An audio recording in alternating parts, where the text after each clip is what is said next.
I'm sorry, Carl. I didn't mean... As the sun warmed earth is longed for by a swimmer. Carl? Spent in rough water, where a ship went down under Poseidon's blows. Enjoy. Enjoy. Knowing the abyss behind. Please, Carl. I can help.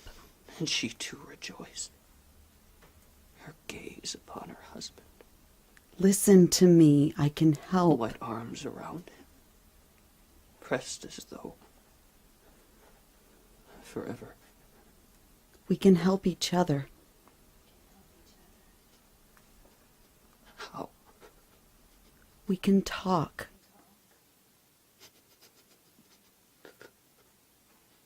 I've been off my meds for way too long.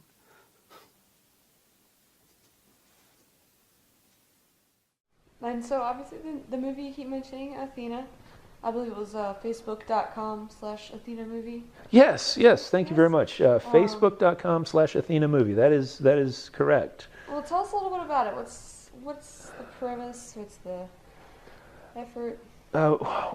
Athena is my first feature film, and because it's the first, I wanted it to be uniquely me. So I discussed this really cool idea for a short film that I had in mind originally. This is back in 2009, I guess. I had had this concept for quite some time before that, but in 2009 I talked to my buddy Michael Louis Calvillo, who's my writing partner,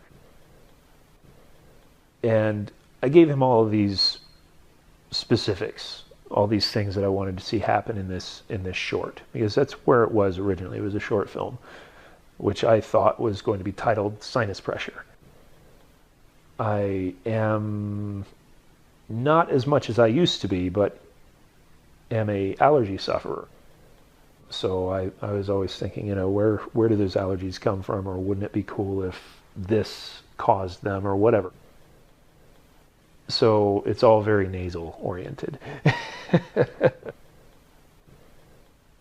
But what came about is something that is very heartfelt, very emotional, very horrific, very gruesome. And the script sort of lay dormant for a couple of years, and then I was like, you know what, we're going to shoot this thing. But I want it to be a feature. And so I went back to Michael and I was like, well, to make this a feature, I need to see this, and this happen. And I gave him a lot more rein on the extra stuff than I did originally, because the original concept was just me. That was everything that I loved and hated in life. And he developed around the premise, and we came up with Athena. And it's about a man's sort of despair and agony after having lost his wife. And just from the blackest pits, he sees this sort of light come on in the form of a voice that just one day presents itself. And this voice he eventually comes to call Athena, because it's his guide. And it goes on from there. I can't say too much more than that, because it's very complicated, it's very involved, and it's very just effed up. Mm-hmm. It's really a mess of a story, and I think I really, really, really do feel that people are going to get a hell of a kick out of it. It's not like anything that anyone's producing around here. The closest equivalent to the style of movie would be like an early David Cronenberg film, only with much more cinematically stylized photography. Okay. You know, and obviously you've picked up things as far as equipment and everything like that goes, obviously knowledge, and so looking back on early, just it's a hobby interest type of, you know, early Robert, as compared to now and what you know and everything, is there anything that you would have done differently, or would you have tried to pretty much just do it the same way, because that's the best way to get that experience? I think I would have pushed myself a little bit harder and not focused so much on life, I guess, because that's ultimately what happened. Life bogs you down and diverts your attention, and you know, the simple fact is you need that education. You need to continue forward, and you need to continue onward and upward. And many times I get diverted, and well, let's do this over here. Let's try this, or let's try this. It's ADD. It's a creative ADD, and I suffered from it a good bit, and still do sometimes. But I'm far more focused now. So yeah. Just trying to ignore all of the little pitfalls, little road bumps. So would that, I guess for, you know, any newcomers that may want to get interested in this, would that be Well, it's top things on the list of maybe advice? it really depends on your situation, I guess. Some people just don't have anything going on personally. I mean, that not that I'm passing judgment on you. But you're bored. You know, it's going to depend on the situation. Ultimately, though, I think what a newcomer needs to learn first and foremost is that not is it about what's up here and how you're using it and how you're implementing it with all of this fantastic equipment that you've just purchased. It's about planning it all out. If you don't have a plan, you have nothing. You have a bunch of shitty ideas that are probably not going to go anywhere. And you know, you owe it to yourself to think through this. What am I going to do with this? Where is it going to go? But even more fine-tuned than that. Well, we've got the script, we've got all of this stuff.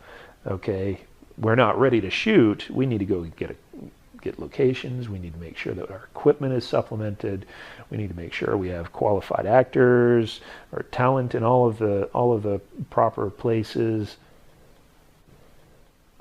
And we need to set all of that stuff up beforehand. We need to make sure that you've got decent gears in place, so when the machine starts moving, you're not going to go spiraling out of control. Because it can happen, and it can happen very, very quickly. You've forgotten something, and then all of a sudden, oh my God, a $2 piece of equipment that you needed just turned into a $1,000 problem. Or whatever. It can happen. And it's happened to many, many people. Been involved with like a small pilot TV show, Ghost Trick and Psychic Brats? Yeah, Ghost Trek and Let's learn Psychic about Brats, that. yeah. Michael Plimides came up with a concept for a TV show called Ghost Trek after a massive bender and sitting in front of Sci-Fi Channel and Travel Channel and all these other channels that have these really awful ghost hunting reality shows. So he came up with this kind of satirical, spoofy sort of show called Ghost Trek, which sort of chronicles the lives of the supporting documentary filmmakers and actually the hunt of the ghosts and that kind of thing. So it would go behind the camera and in front of the camera and give you sort of a whole look at this faux reality show. And we brought in all sorts of great people, Brett Gentile,